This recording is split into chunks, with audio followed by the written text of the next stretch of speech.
Patin, or Brant Etier, visit them at DwightAndressInsurance.com. 103.3 The GOAT. Yeah, that's the one. K277TQ Lafayette, 1420 KPEL Lafayette. If it's not the GOAT, then they're full of sheep. 103.3 The GOAT. The greatest sports talk of all time. The rumors are true. People keep asking if I'm back, and I haven't really had an answer. But now, yeah, I'm thinking I'm back. Dave Schultz and SportsChat are back. I'm back, baby! I'm back! One change, though. I'm sorry, that deal's now off the table. What? We live in a different world than we did just 30 seconds ago. Instead of waking you up, he's taking you home from work. Hey, Dad, you want to have a catch? I'd like that. Talking Cajuns, Tigers, Saints, all of it. I am your father. Buckle up, Acadiana. I feel the need for speed. Ow! It's time for Sports Chat with Dave Schultz on 103.3 The GOAT.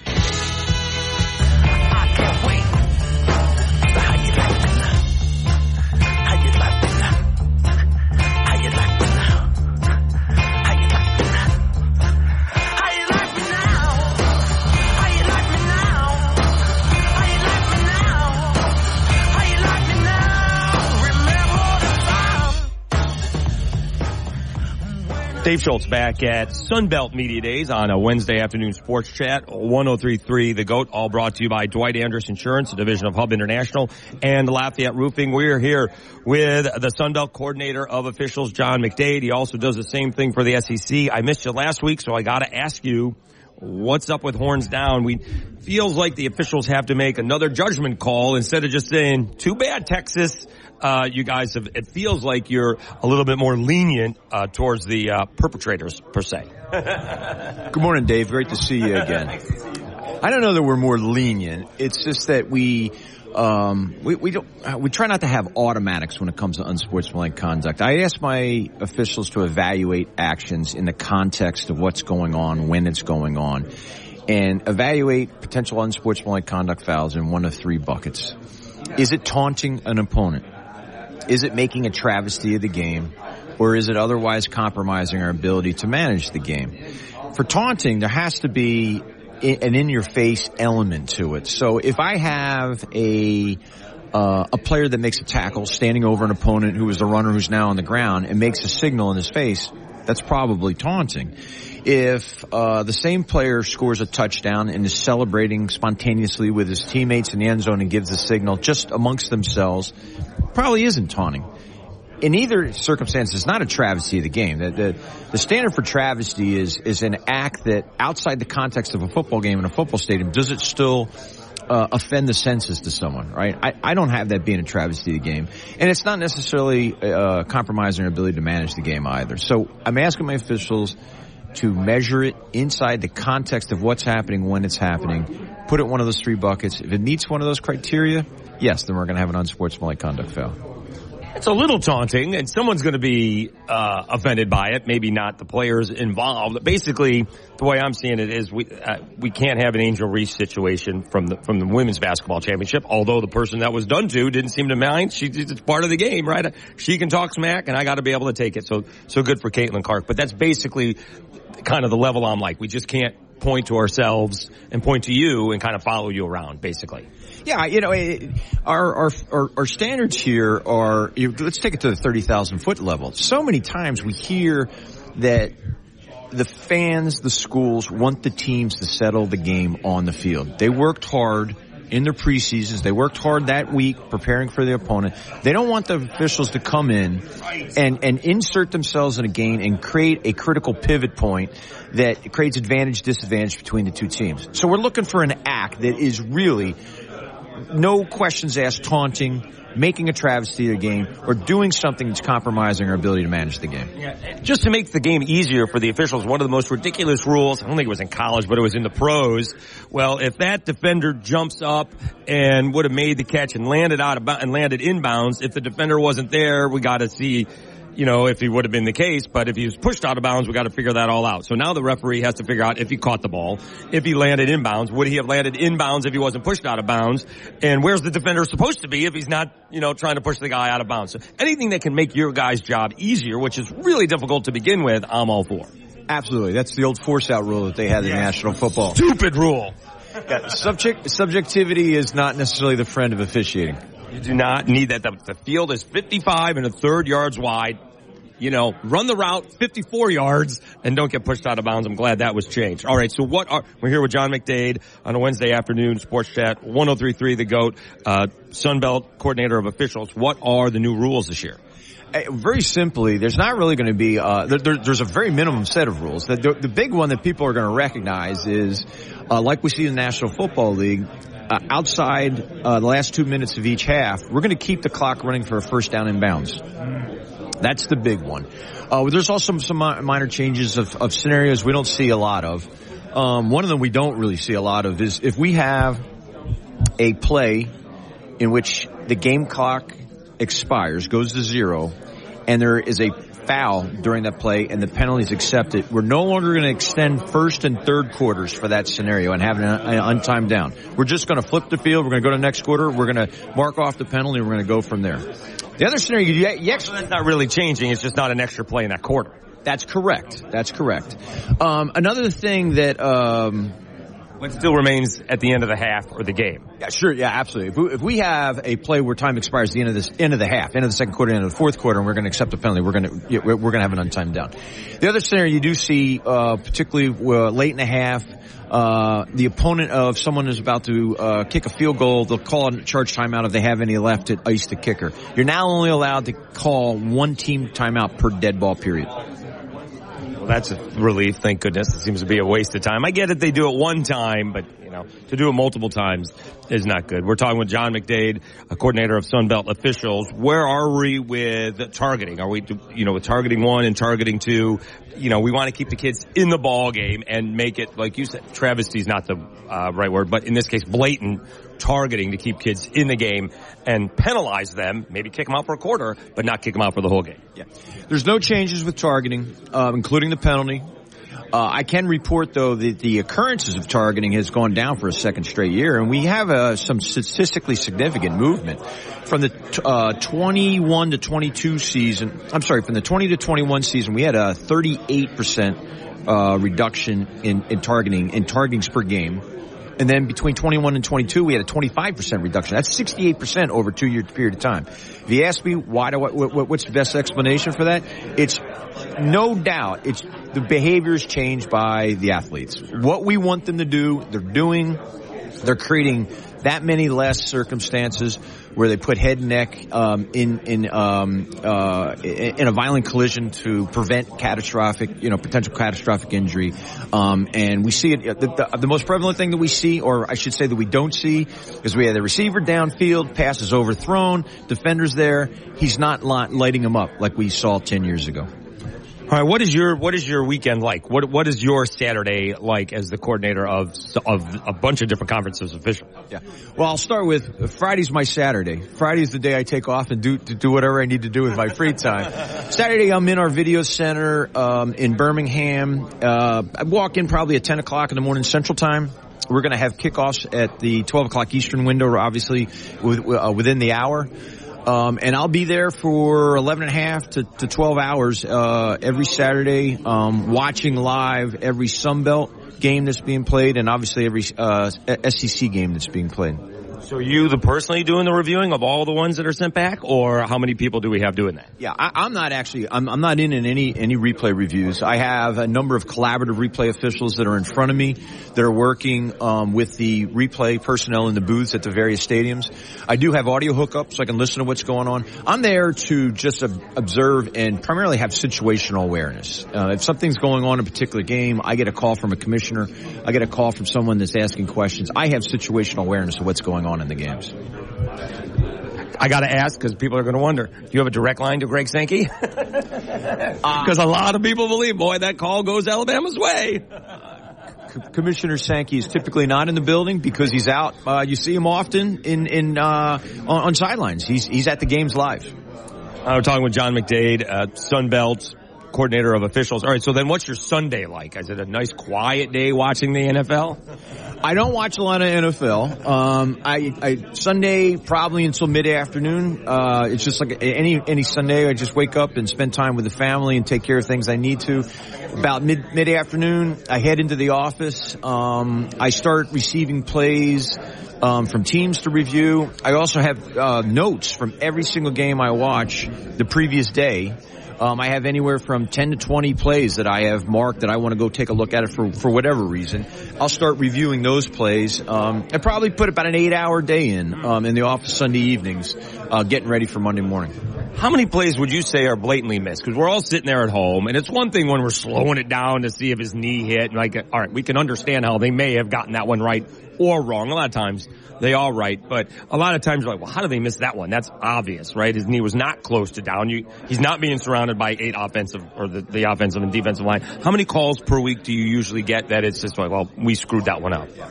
So a lot of times when the teams are sending in plays, they're asking us to evaluate, all right, we threw a flag, were we correct or incorrect? So an incorrect would be aligned with the question you just asked me. Or they'll send me a play where we didn't throw any foul and said, well, is there a foul here? In other words, do we miss a foul? That's also an alignment. So incorrect calls and missed calls. Sure.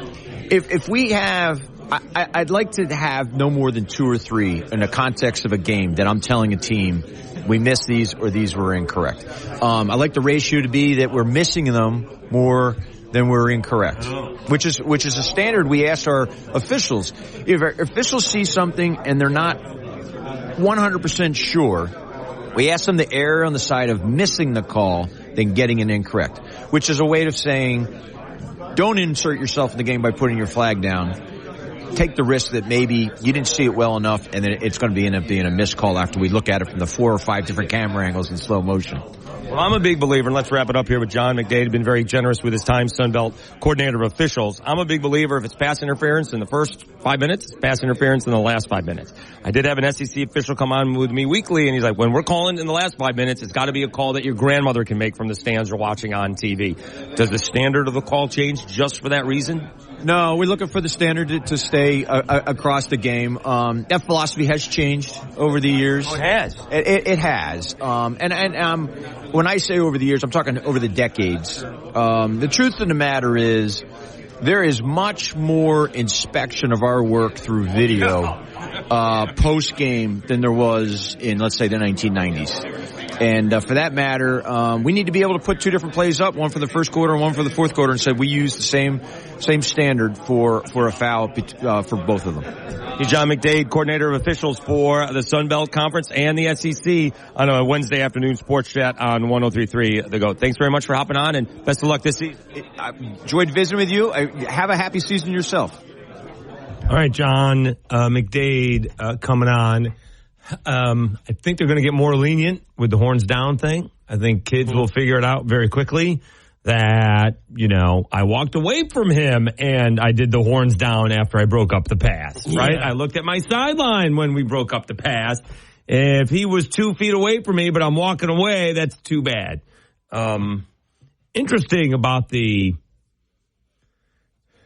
calling the penalties at the end of the game. Oh, yeah. That was probably one of the more interesting things. That was kind of, it used to be a different standard. Mm-hmm. Like, it's less. I guess I should have followed up. Like, it's a lesser standard? Yeah, that's an interesting point. Right, because I am a big believer. It should be, if you call in pass interference on the first play of the game. You should call it at the end. No, you should call it the last play of the game, right? You shouldn't be able to get away with something because it's the last play of the game. Mm-hmm. Now, different coaches have figured out, like Rick Pitino has been known to do this in college basketball. He's like, keep playing hard defense. They'll call a couple fouls on you, but they won't keep on calling it fouls because they don't want to be involved. Yeah. That's basically the deal. And I'm with you 200%, Dave. I think because it burns me up on the inside when people are like, oh, no, it's the last second of the game. Don't call this. Well, if you called it in the beginning, you have to call it in the end. It doesn't matter who it's against. You have to. Because it's not fair to the team that experienced the call in the beginning. That's right. You can't necessarily blame the judge and the jury, although that's the same people. But why don't we blame the perpetrator? Yep, I'm with you. We all, and you can use that example of we'd rather have a We'd rather have a penalty of omission, right? We'd rather not make a call and get it wrong than make a call and have that be wrong. Now, he's talking about college, but we all remember the NFC Championship against the Rams where they just made a brutal miscall. Because, look, if you make the call, at least you can... Would Sean Payton still be the coach of the Saints if they won that Super Bowl? Probably so. Or would he have retired with Breeze? That, I think, might have happened. Okay. That, I think, might have happened. Although he made some news today as well. We can talk about that when we get back. But to your point, it's like, I totally agree with you. I think, like, you make the call... And then if you review it, you can review all these calls if it's in the last second of the game. You can make the call, therefore review it. If it's a wrong call, pull it back. We've seen that happen. But if you don't make the call, then you're in more of a hurt situation than if you did. Because that's not reviewable. Yes. And then that was, think about what happened after that pass interference no call, right? They said we can review pass interference, and then they didn't bother. I think they may have overturned one pass interference call all year long. They didn't do it. They hardly overturn that rule. They put the specific rule in so you can review pass interference calls, and they very, very rarely overturn those calls. Mm-hmm. Well said. No, look, you said it perfectly. I agree with you. It's like you have to make those calls, because if you don't, and then it turns out that we see it in replay and it's there, it's going to make the game look bad. The exact thing that happened to the Saints. Yeah. We do not have any music in this list, or did you change the list around here? No, I didn't change it. All right. There's no music. I will play that one. All right. Yeah, no. All right, so let's come back. We'll talk about what Sean Payton said. Mm-hmm. Bottom of the hour, Kev Chiadello from, I think, the Austin Statesman, talking Sunbelt football. Again, the big news to me was the Ragin Cajuns starting quarterback has been announced for the most part. And then boom. Also, they lose their wide receiver. Well, that's a different start. That had nothing to do with media days. And then no expansion, no plans for expansion. And then boom, Colorado. And then boom, Florida State. Yep. And we'll see where the Sun Belt plays out here, because they did a good job last time. They added 4 solid schools. Do you think there's a chance, or I guess we'll talk about this when we come back, but my question is, do you think there's a chance one of these Sun Belt teams move? To where? You think to the Big 12? The Big 12 or the Pac-12? No, they're not moving to Pac-12. Well, yeah, then it has to be the Big 12. No. Then, yeah. You got a better chance. You want to put money down that the Pac-12 is not going to exist here in 5 years? Oh, no, I'm with you. They're going to move to other conferences. Yeah. As soon as Oregon and Washington find a spot, over. It's done. It is all over. All right, let's see if we get this right. Oh, we need the log up. Yeah, it's the hotkeys. All right. The hotkeys. All right, Dave Schultz, Lyndon Burton, back after this on a Thursday afternoon Sports Chat. 103.3 The GOAT.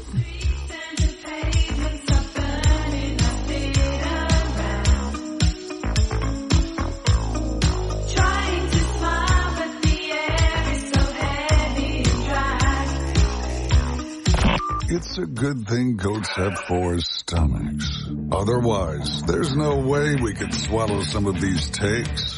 Hey, goat, what's going on out there? 103.3 The GOAT, the greatest sports talk of all time. Where are we on the lineup? It's official. Avery is producing Main Street Music Days. We need to be ready. We're going to have lots of people. What's the status on the new sound engineer? They need an audio technician to keep things level from sound checks to encores. Make sure audio from one stage does not compete with another. Indeed can help them hire great people fast. I need Indeed. Indeed you do. Our hiring platform instantly connects you with quality candidates, and you can schedule and conduct virtual interviews right from the Indeed dashboard. Visit Indeed.com/credit and get $75 towards your first sponsored job. Terms and conditions apply. Dan Hicks with Paul Azinger, welcoming you back to the Healthy Stand Classic. And Zing, she has been absolutely tremendous today, but it all comes down to this shot. It does, Dan, and you couldn't ask for better conditions. 68 degrees, just a slight 2-mile-an-hour breeze, and a UV index of 3. This is absolutely critical. That is right. This direct exposure to midday sun could be increasing her risk to melanoma. It looks like she's making a change. Yeah, she's putting that putter back in the bag. Now let's see what she takes out. Oh, wow. Looks like she's pulling out a 15. I don't know. Looks like she's going with a 30. Strong choice. She's going to want to use the recommended SPF 30 even on a cloudy day. And notice how she's using broad spectrum sunscreen. And a generous amount, too. Incredible. That was a masterful performance. That was pretty good, too. Stand Up to Cancer and Optum want to help you reduce your risk for cancer. Visit takeahealthystand.org. Ernie Johnson and Charles Barkley welcoming you back to Susan's Cubicle here in Accounts Payable. What an afternoon of nonstop bookkeeping action, Charles. Are you kidding me? She set herself a reminder to get out of that chair and move. That's a smart use of a timeout. She's somehow still reading her emails while getting her heart rate up and moving her muscles. Healthy habits that could lower your risk of cancer. Uh-oh, it's Karen from the IT department. This is a wrinkle no one saw coming. She means well, but she just derailed the yoga class down in accounts receivable. There she goes with one of her usual distractions. But Susan just tosses her a no-look wave. That's a crazy move. Let's watch that again. She's stretching, and there's the effortless side wave. Susan's putting on a clinic. Susan from Accounts Payable. Dominating. Just get moving. It helps in the prevention of so many cancers. Stand Up to Cancer and Optum want to help you reduce your risk for cancer. Visit takeahealthystand.org. Lafayette Roofing, from the roof to the roots of Acadiana. We know issues with your roof can be intimidating and maybe even expensive, but not if you call Lafayette Roofing. Big or small, we handle it all at a price you can afford. We also offer our standard 5-year labor and materials warranty. Lafayette Roofing takes pride in being in the heart of Acadiana and the official roofing company of your Ragin Cajuns. So if you need a roof, who else would you call? Call Lafayette Roofing. Our name says it all. 237-ROOF. That's 237-7663. Mess with the goat. You'll get the horns, then the butt. 'Cause that's what goats do. 103.3, The Goat.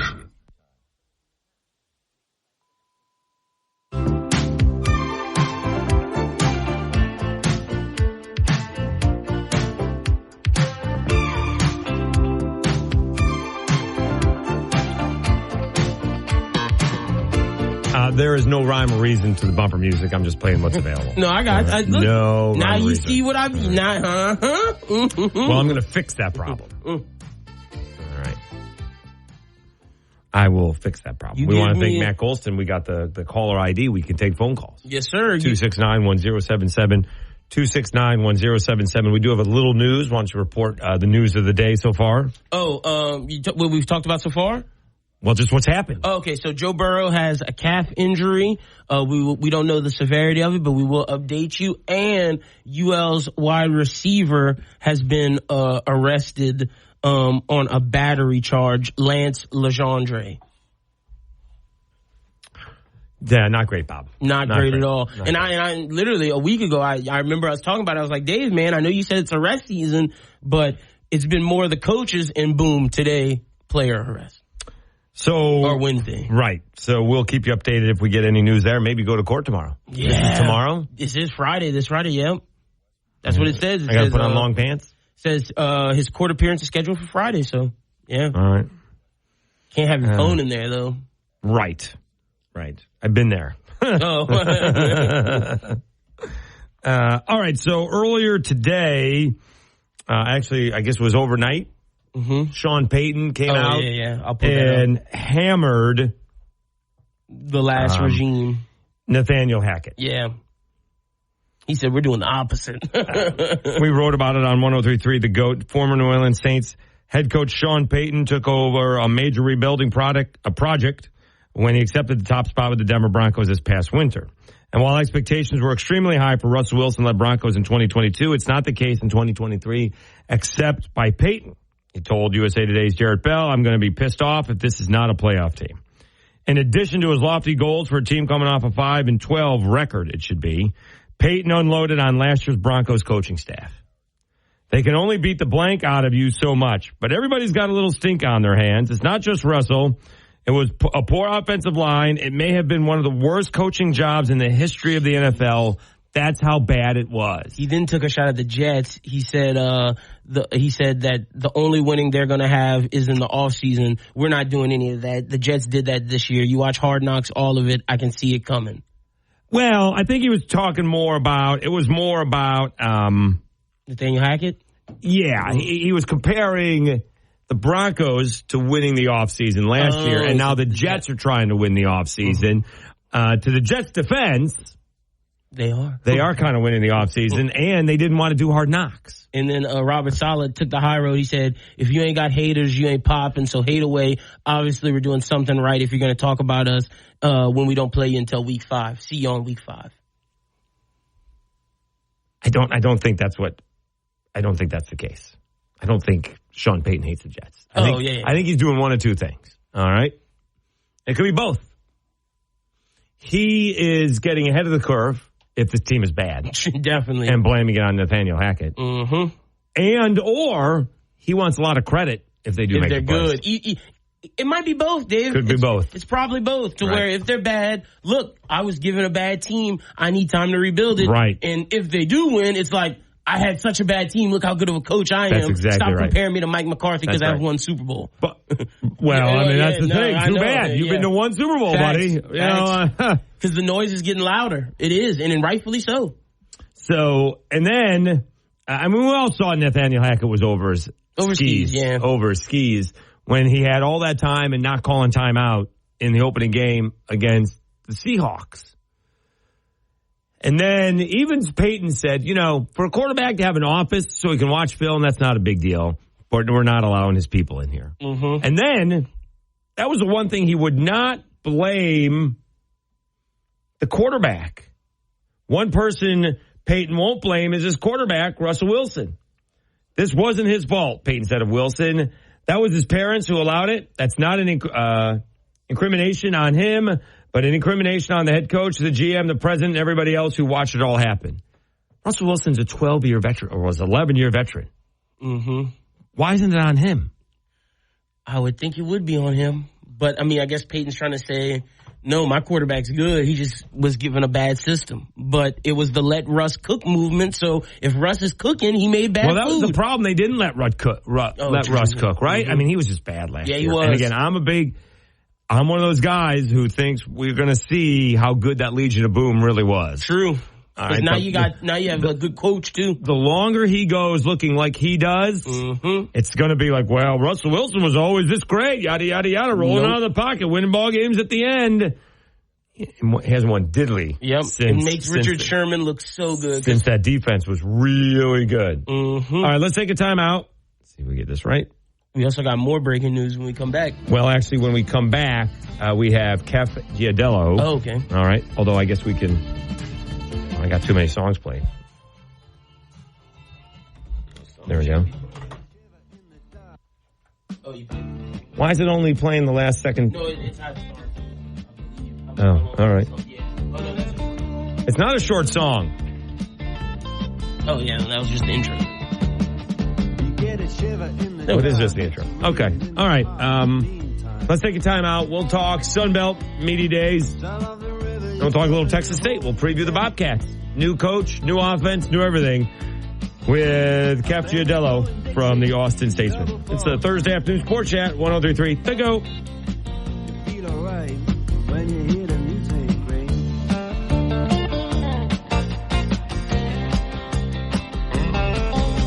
Thirsty for intelligent sports talk? Sounds like you need a little Gatorade. 103.3 The GOAT, the greatest sports talk of all time. Before I was adopted, I felt alone. I felt nervous that I wouldn't have a family. I was getting older and older. I didn't think I was going to get adopted. With help from the Dave Thomas Foundation for Adoption, Lexi, Connor, and LaShawna now have a forever family and the foundation for a bright future. When I was adopted, it was like, wow, I get to settle, and this is permanent. After I was adopted, I felt happy. Adoption changed me for the better. I feel like I can be whoever I want to be. Every child deserves a safe, loving, and permanent home. Help the Dave Thomas Foundation for Adoption find forever families for children who have been lingering in foster care the longest. Learn more at davethomasfoundation.org. We are the NFHS, That stands for the National Federation of State High School Associations. But really, what we stand for, together with the LHSAA, are the 110,000 high school sports students in Louisiana. And so we stand. We stand for the runners, soccer and basketball players. We stand for their coaches, administrators, and officials. We stand for the swimmers, football players, and wrestlers. We stand for the golfers, softball, and volleyball players. We stand as the national leader and advocate for high school athletics and all who participate in them and make them possible. Because it is our purpose to ensure that high school students get to play, perform, and compete together. To learn more about who we are and what we stand for, visit nfhs.org. Victor deployed for the first time to Afghanistan in 2003. At 4 a.m, my phone rang. They said, "I regret to inform you that your husband was wounded in action." Victor sustained a moderate traumatic brain injury. I was doing school full-time, and I was also then caring for Victor. One of the most important elements of caregiving is taking care of yourself. I just didn't want to forget that I also had goals and that I also had a life. What I did is I challenged Victor to meet me halfway. There are almost 6 million military and veteran caregivers across the nation. We have our own journey, and we can fulfill that journey at the same time that we are helping our loved one. Visit aarp.org/caregiving for a free military veterans guide to navigate your caregiving journey and better care for your loved one and yourself. Brought to you by AARP and the Ad Council. If it wasn't for goats, we wouldn't have coffee. Look it up. I'm gonna get some coffee. You want some coffee? No, thank you. I'm fine. And the best sports talk in Acadiana. 103.3 The Goat.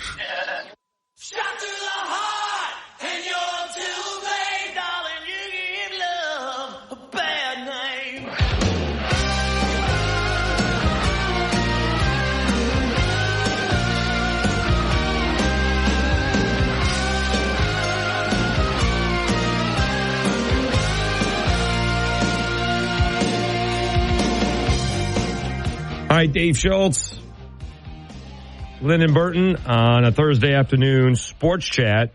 Kevin Norville from Locked On Buffs, Colorado, if you will join us at 5:30. What is going on in the Pac-12? We bring in Kev Ciardello from the Austin Statesman. He covers the Texas State Bobcats. He's got an outstanding podcast. So at 10 a.m., in fact, it was probably about 10:15 a.m. on Tuesday, Kev, you were the second question to Sunbelt Commissioner Keith Gill asking him about expansion, and he goes, "We're good." By about 4 p.m. on Wednesday, Colorado was leaving. By about 1 p.m. today, Florida State is looking for a new home. Do you still think the Sunbelt is good moving forward in terms of expansion? And thanks for hopping on Sports Chat. How are you? Hey, Dave. Thanks for having me on, man. It was great running into you in New Orleans for Sunbelt Media Days.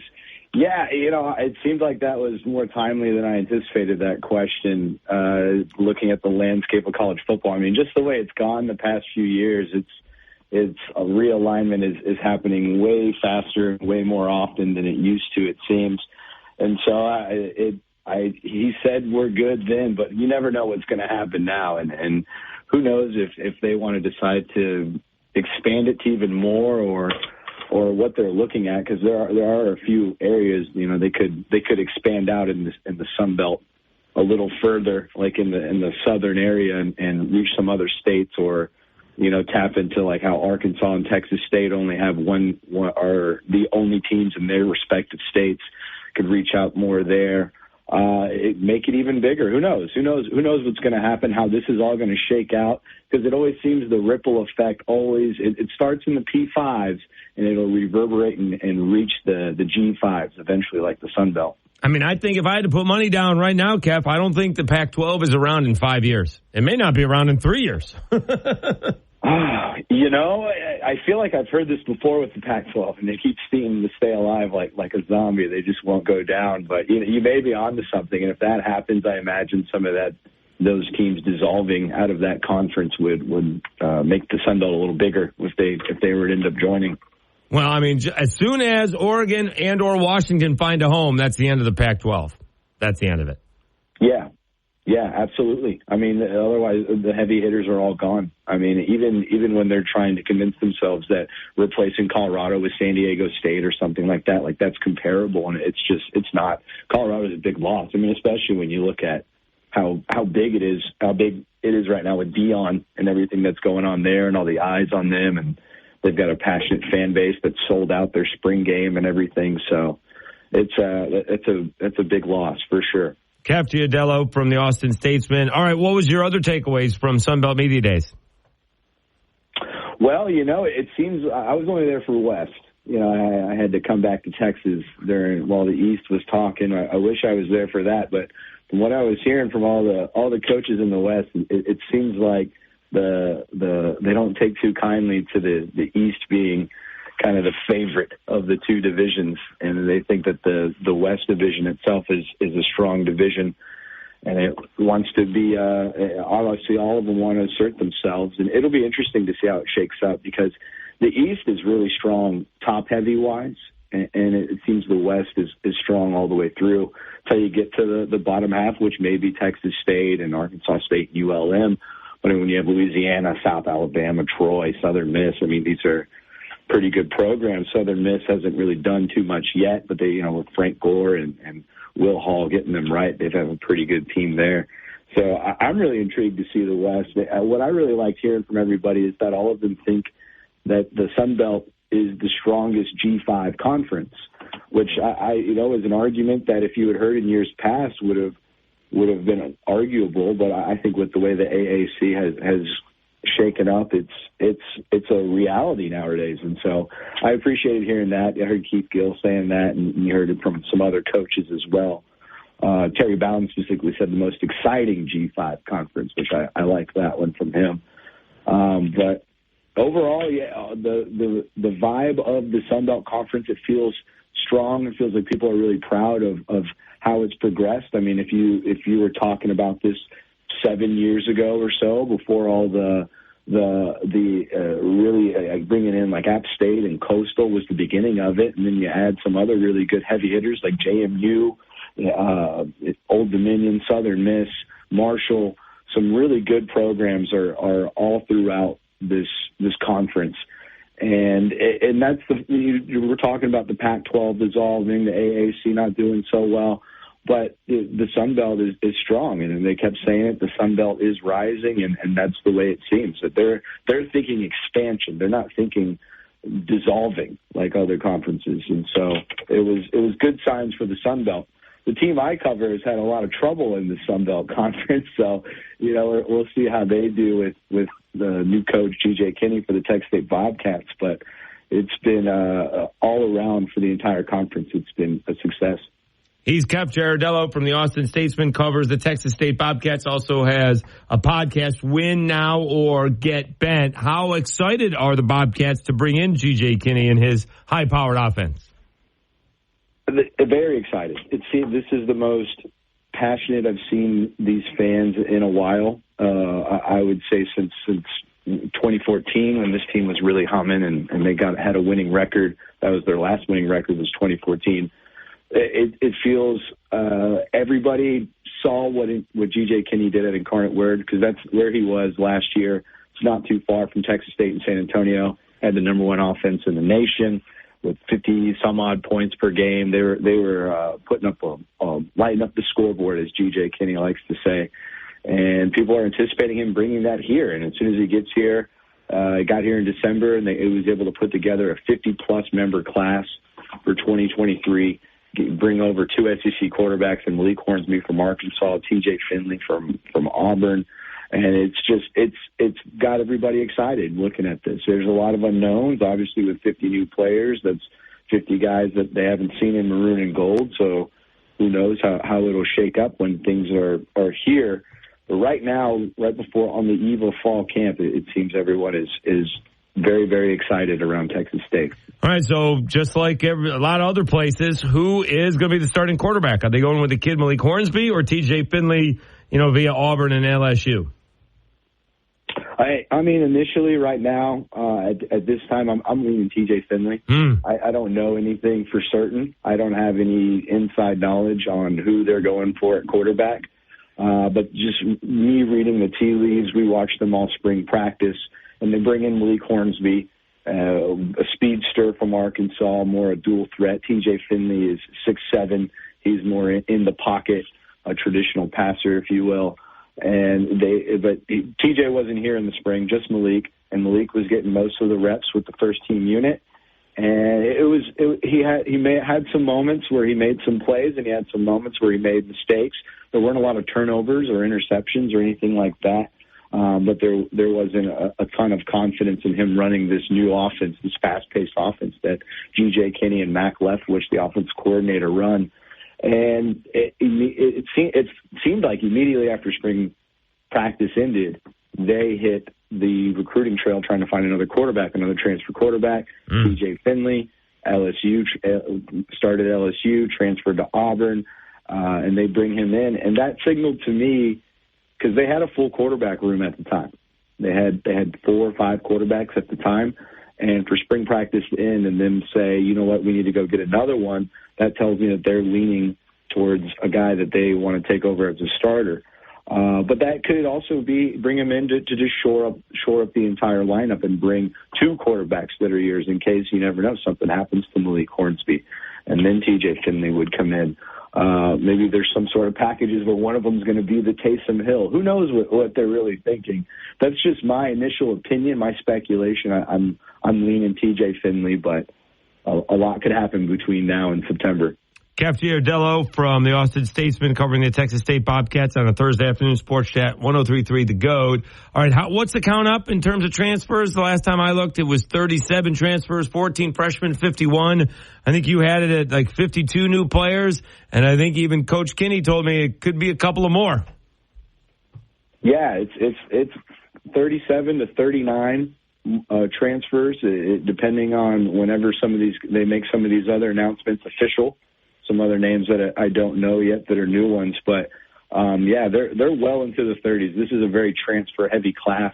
It's mainly FBS transfers, like 26, 27 of those transfers are FBS. A good handful of those are P5 FBS.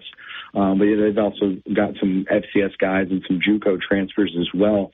That was a push to get guys in that are ready to go now. I mean, when they're basically got 2 classes in one with 50-plus players. It used to be you could only have 25, and when it opened it up with the scholarship allotment was opened up by the NCAA after COVID and everything, they were able to take advantage of that and have this really big class.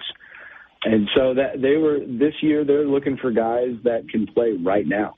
Now, looking forward, whenever you ask them about 2024, it's going to be more of a slow play. They're going to go after more high school recruits. They have 2 commits for 2024, and those are already high school players.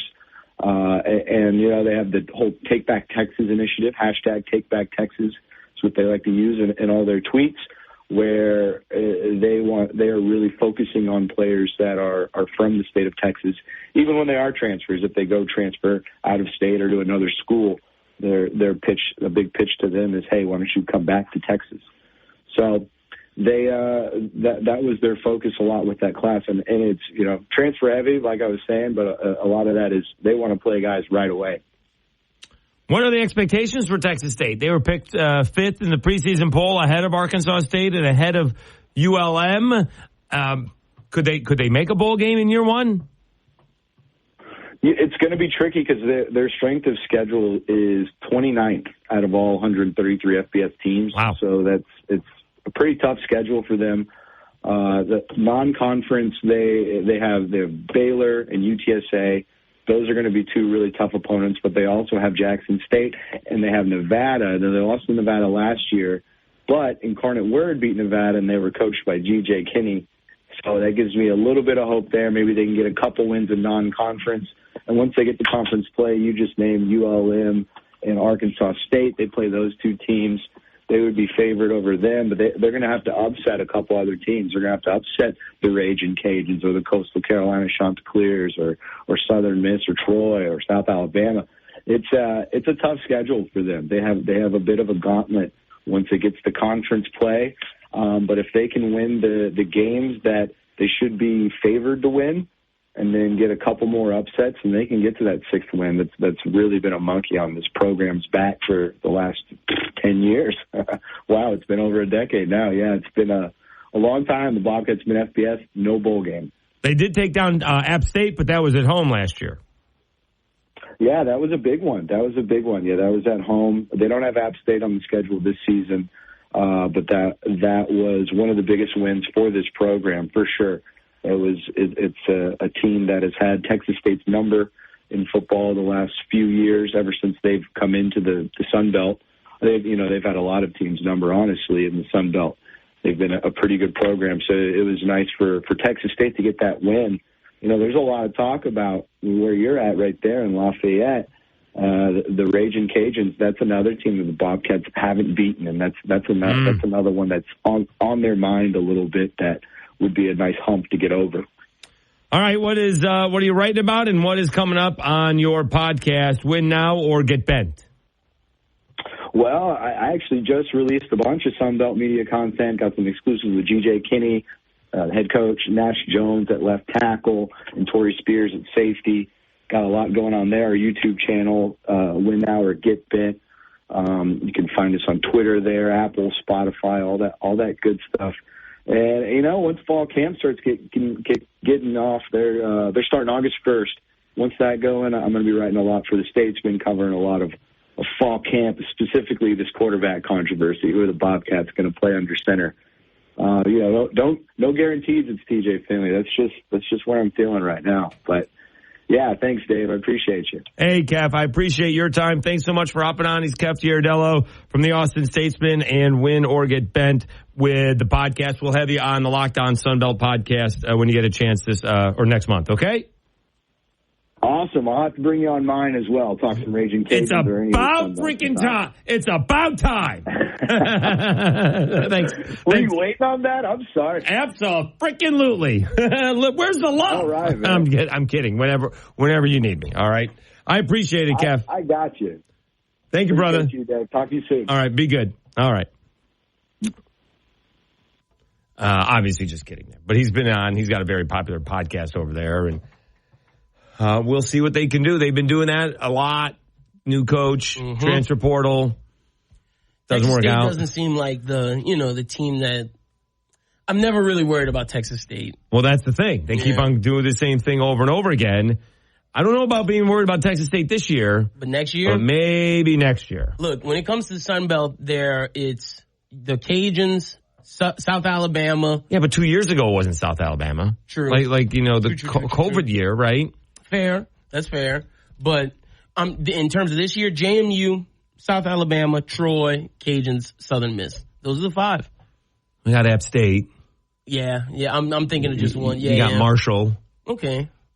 Right. I'll give you App State though, and Grayson McCall. Yeah, he was pretty good yesterday. And Coastal. He was nice. That ring is a lot of bling bling. Look, your interview with him was great. Yeah. So that's one we got to play towards the end of the day yesterday. So good for him being really cool. I mean, that was right. It's a good question. Or you think at least as a backup, it's got to get a shot, right? You can't be the conference player of the year 3 times in 4 years. Not get a shot. And not get a shot somewhere, right? I mean, I think he's from what I saw, he showed me he was better than Stetson Bennett. I don't know about that. At least at throwing the ball. He's got more physical talent. Yeah. Right. All right, I'm going to cough. So let's go to a break. All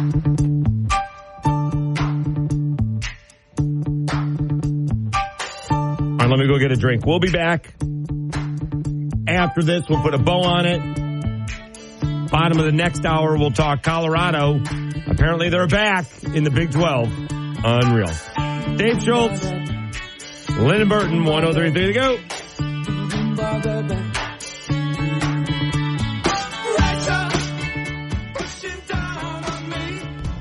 Louisiana's biggest pop culture event of the summer is back. Shreveport's Comic-Con GeekCon returns to downtown Shreveport this August. live at the Shreveport Convention Center August 18th through the 20th. You can meet legendary filmmaker Kevin Smith. Hey, Louisiana, it's me, Kevin Smith, and I am coming to GeeksCon right in Shreveport, kid. Shreveport, Louisiana. I'll see you there. You can also meet Superman actor Brandon Routh, from Doctor Who, John Barrowman, the voice of Darth Maul, Sam Witwer, Olympic gold medalist and WWE Hall of Famer Kurt Angle, as well as stars from Steven Universe, Harry Potter, Disney, The Mandalorian, Marvel, and more. Tickets are on sale now at ShreveportGeeks.com. Don't miss the $2,500 cosplay contest this year at GeeksCon. That's right, over $2,000 on the line during the cosplay contest. Buy your tickets now at ShreveportGeeks.com. Hi, I'm Connie Britton, and I want to share with you the experience of Donna in Washington. She writes, I got injured about 5 years ago. I was let go when, because of the injury, I couldn't keep up with my schedule. I've tried to find other work, but I'm 68 now. No one wants to hire someone that old. This week is tough, though, because I had to get my tooth fixed. So I only have $10 in my checking account. But it will be okay. I at least have food because of this pantry. Millions of people face hunger. Some every day, just like Donna. The Feeding America network of food banks helps provide over 6 billion meals to people in need each year. Learn more at feedingamerica.org. Feeding America, 200 food banks strong.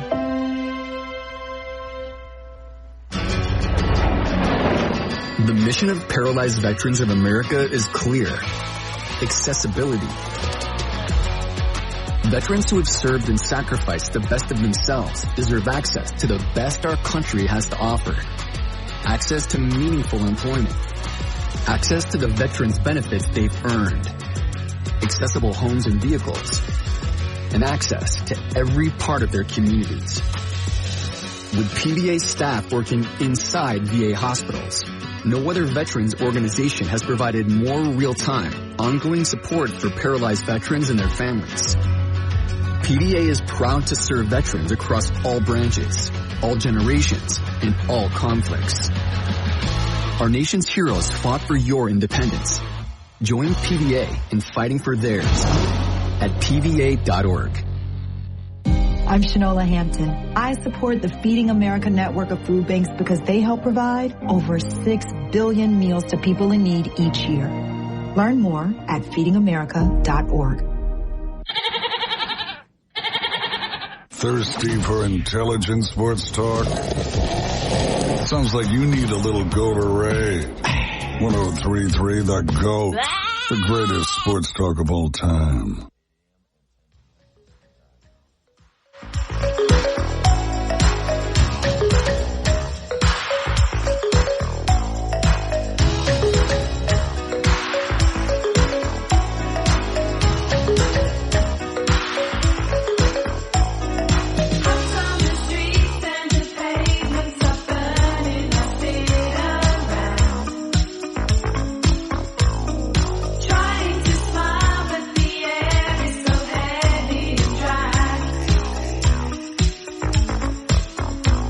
All right, Dave Schultz, Lyndon Burton on a Thursday afternoon sports chat, 103.3 The GOAT. Little story, not off the beaten path, but maybe not that big of a surprise, but I find it funny. Jeremy Pruitt, hired as teacher and assistant coach at Plainview High School, his alma mater. Oh. Craig Stevenson, he writes from AL.com, former Tennessee football coach Jeremy Pruitt has been hired as a physical education teacher, which is a fancy name for gym teacher. Okay. Right? And assistant coach at Plainview High School in his hometown of Rainsville, Alabama. Pruitt will also coach junior high basketball. Plainview principal Chris Clark said his hiring was approved by the DeKalb County Board of Education today. He's a hometown hero, Clark said. His kids have gone to school here. He's a great teacher. He's a great coach. He was the most qualified person for the job. We're lucky to have him. Jeez. Doesn't seem that way, sir. What happens if you interviewed for the job, worked your way up, didn't put a school on probation, cheated your way to loss after loss after loss, and you're getting the gig Because you're a famous football coach. Makes whatever place hides you look horrible. Does not make them look good. Yeah, makes them look horrible. Would you have your kids play? He's going to be coaching junior high basketball? Yeah, I guess so. That's what it said, right? Yeah. Pro will also coach junior high basketball. Jeez. So he's going to be a gym teacher at the high school. Yeah. And then go down to the middle school and coach 7th and 8th graders. But isn't he a football coach? Like, why is he doing basketball? Well, I think they're all the same. Oh, okay. I mean, I think when you're coming up, and instead he used to be an assistant coach at the high school to begin with as an assistant football coach. Man, I don't think that, from grace. I mean, he's a millionaire still, right? I'm sure that he is. Yeah. A multimillionaire. Yeah. Right? So, and I'm going to guess Rainsville is not a bad school. Well, not an expensive place to live. Oh, yeah, true. You know, you can find a really nice place, house, yeah, right? And live comfortably. We found a place here in River Ranch, 2-bedroom, renting for $4,500 a month. Oh, yeah. I'm sure he could find something better than that in wherever he's at. $450,000 place for $4,500 a month. Jeez. I'm not sure what that is. All right, let's see if your thing works here at... it will. Well, there's a hard ETM. There it is, baby. I got you, Dave. All right. Don't you worry. All right. Today.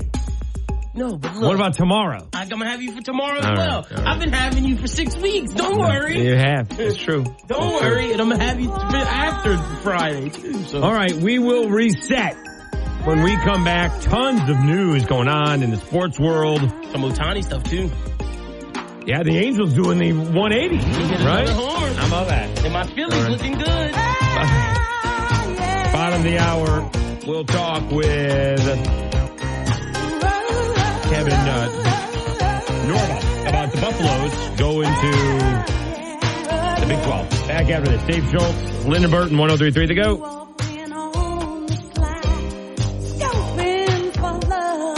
Need guidance in a legal matter? Turn to the ESPN 1420 Legal Authority, Glenn Armentor. We all need to understand that workers' comp exists for 2 reasons. 1, to motivate employers to provide the safest possible workplace. And 2nd, to ensure injured workers can provide for themselves and their families if an employer fails to do so. Workers' comp isn't a free ride. It's a right. It's your right. Free legal guidance from the Glenn Armentor Law Corporation. It's easy. Go to ESPN1420.com and click on the Legal Authority. When a workplace accident happens, do identify witnesses. Always report the accident in writing and get qualified legal advice regardless of what your boss says. This message has been brought to you by the ESPN 1420 Legal Authority, Glenn Armentor. For free help with your legal matter, go to ESPN1420.com and click on the Legal Authority. Announcer is a non-attorney paid spokesperson. And we're live here outside the Perez family home, just waiting for and there they go. Almost on time this morning. Mom is coming out the front door strong with a double-arm kid carry. Looks like Dad has the bags. Daughter is bringing up the rear. Oh, but the diaper bag wasn't closed. Diapers and toys are everywhere. Ooh, but Mom has just nailed the perfect car seat buckle for the toddler. And now the eldest daughter, who looks to be about 9 or 10, has secured herself in the booster seat. Dad zips the bag closed, and they're off.